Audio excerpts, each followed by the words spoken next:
Kilala ang syudad ng Baguio sa mahusay na implementasyon ng ating mga ordinansa. Kabilang narito ang Smoke-Free Baguio Ordinance kung saan ipinagbabawal ang pagbebenta at paninigarilyo sa pampublikong lugar. Dahil sa maayos na pagpapatupad ng nasabing ordinansa, hinangaan ng Health Justice Philippines ang mga hakbang ng lokal na pamahalaan sa pagkamit ng Smoke-Free Baguio.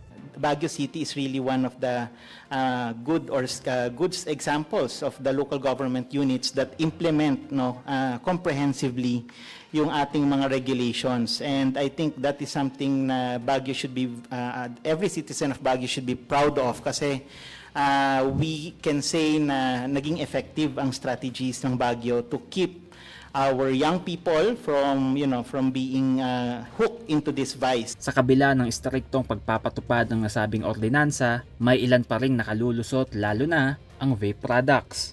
Kaugnay nito, may panawagan ng Health Justice Philippines sa DTI pati na rin sa publiko.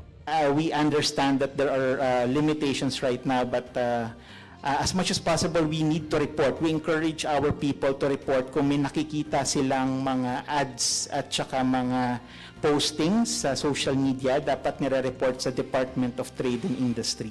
Sa isang pag-aaral nitong 2023, nakita na patuloy na bumababa ang gumagamit ng tobacco. Ngunit sa kabila nito, patuloy ang pagtaas ng bilang ng mga nagve-vape sa lungsod, lalo na sa kabataan. Last year, there was a survey that was conducted by the city at ang trend po talaga sa smoking naman going down. Wow.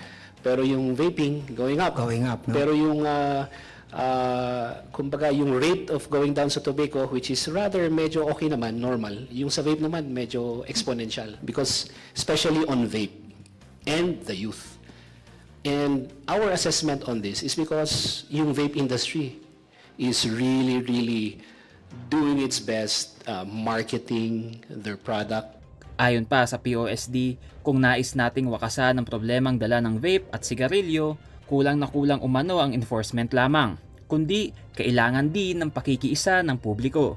Multifaceted approach dapat. Hindi pwedeng huli ka ng huli ng huli. Like what we are doing now. Bakit hindi bumababa? We need the involvement of the community, the parents, the schools. Ilang eskwelahan at universidad na rin ang nagsagawa ng vape crushing o ang pagwasak sa mga nakumpiskang vape galing sa kanilang mga estudyante.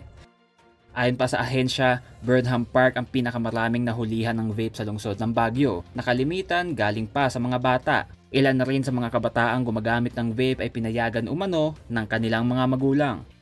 Surprisingly, marami namang honest sa kanila, sinasabi nilang nag-vape sila. In fact, ang nakakagulat dyan is aware yung parents. That just goes to show that ang laki na ignorance. Kasi for a parent to allow their kids to vape, siguro sabi nila, mabango, matamis. Must not be harmful. Must just be a form of candy, ganon. So, yun po, hindi natin kayang basta-basta huli lamang. We need to educate the students, the parents, the schools. May panawagan naman ng POSD para sa mga bisitang pupunta ng Baguio. Ipaalam natin na Baguio has the strictest implementation and policy when it comes to both smoking and vaping. Para naman hindi sila mabigla. Kasi if you go out in Metro Manila, generally outside of Baguio, napakadaling mag-vape. Ano po? So pagpunta nila dito, they do not know how strict we are. So talagang nagiging victim sila ng kanilang ignorance.